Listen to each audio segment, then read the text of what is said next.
वो सिद्धियंबर बाजार की मस्जिद के सामने एक हरकत करती है तीर मारने की। मैं पूछना चाहता हूं, क्या बीजेपी 6 दिसंबर से दिल नहीं भरा तुम्हारा? क्या तुम फिर से इस मुल्क को हिंदू और मुसलमान की नफरत में डुबोना चाहते हो? क्या बात है कि तुम तीर बनाकर एक इबादतगाह के ऊपर मारते हो? क्यों? क्या तुम्हारे दिलो दिमाग में कोई सोच नहीं है? इतनी नफरत कैसे पैदा हो गई? क्यों तुम हैदराबाद को आग में झोंकना चाहते हो? क्यों तुम तेलंगाना को बर्बाद करना चाहते हो? बीजेपी आरएसएस वालों, कौन इन्वेस्टमेंट करेगा तेलंगाना में? कौन हाईटेक सिटी में सॉफ्टवेयर कंपनी में इन्वेस्ट करेगा? अगर फसाद होगा तो गूगल, फेसबुक, अमेज़न वाले रहेंगे हैदराबाद में? ये दवाइयों की कंपनियां हैदराबाद में रहेंगी? ये जमीनात के रेट जो थोड़े गिरे हुए हैं वो रहेंगे क्या, बताओ? मगर बीजेपी हैदराबाद के अमन को बर्बाद करना चाहती है, तीर मार रहे। ऐसा लगता है कि बीजेपी को एक और नुपुर शर्मा की जरूरत थी। मेरे अजीज दोस्तों और बुजुर्गों, और बार बार बोलते हैं बीजेपी वाले कि मुस्लिम अक़लियत बहुत बच्चे पैदा करते जिए। मैं हमारे दलित भाइयों से और उन तमाम लोगों से कहना चाहूंगा जो अंबेडकर को मानते हैं, बाबा साहेब अंबेडकर को, याद रखो मेरी इस बात को, लिख के रख लो। नरेंद्र मोदी संविधान में, आईन में, कॉन्स्टिट्यूशन में तब्दीली पैदा करेगा। ये जो आरएसएस के अपर कास्ट के लोग हैं वो कभी भी नहीं कबूल किए आईन को, क्योंकि उनको ये बात हजम नहीं हुई कि ये अंबेडकर जो अब तक जितने हिंदुस्तान में सियासतदान आए, अंबेडकर सबसे ज्यादा पढ़ा लिखा और काबिल था। अंबेडकर ने आईन को बनाया, तो बीजेपी इस आईन को तब्दील करना चाहती है। अगर आईन तब्दील होगा तो याद रखो रिजर्वेशन चला जाएगा। आईन तब्दील होगा तो अक़लियतों को आर्टिकल 29 और 30 का जो प्रोविजन है वो खत्म हो जाएगा। ये इनकी सोच में शामिल है।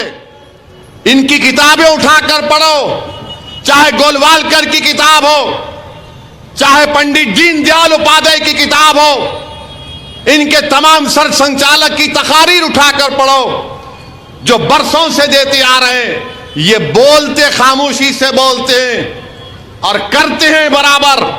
इसीलिए हम आपको अपील कर रहे हैं कि जो बीजेपी के खिलाफ 1 साल 2 साल नहीं, जिस जमात अपने 65 साल का सफर मुकम्मल कर चुकी है और 65 साल से मंजलिस ने फिरका परस्त ताकतों का मुकाबला किया, तो संविधान को बचाने के लिए, आईन को बचाने के लिए और एक तारीख को बनाने के लिए 13 मई के दिन आप लोग अपना एक एक वोट, बीजेपी हर महाज पर नाकाम। अमित शाह बोलते हैं कि चीन हमारी जमीन पर कब्जा नहीं किया। मैं चैलेंज करके बोल रहा हूं, चीन भारत की सरजमीन पे कब्जा करके बैठा हुआ है।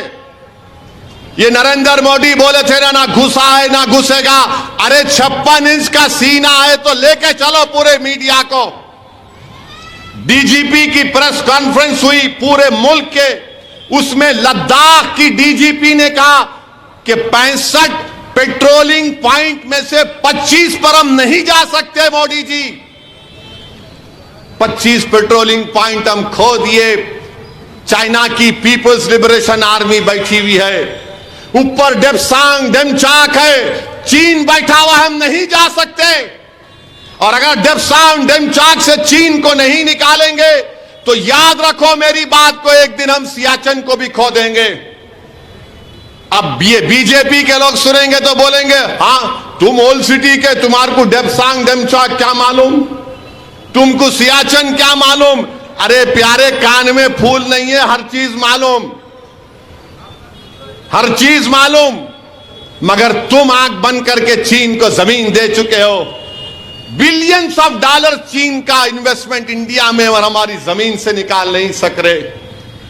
और मोदी जी क्या बोलते, तुष्टीकरण, अपीसमेंट हो रहा है। कौन सा तुष्टीकरण हो रहा है? कपड़े देखकर पहचानो, अब बोल रहे खाना देखकर पहचानो। वजीर आजम हर महाज पर नाकाम साबित है। यह और बात है कि एक ताकतवर अपोजिशन अगर होता तो शायद इसका फायदा उठा लेता, मगर हम तो हैं। हमारी जिम्मेदारी है कि हम ऐसी हुकूमत के सामने मसले मसाइल को उठाएं। बताओ आरएसएस बीजेपी वालों, तुम यूनिफॉर्म सिविल कोड की बात करते हो।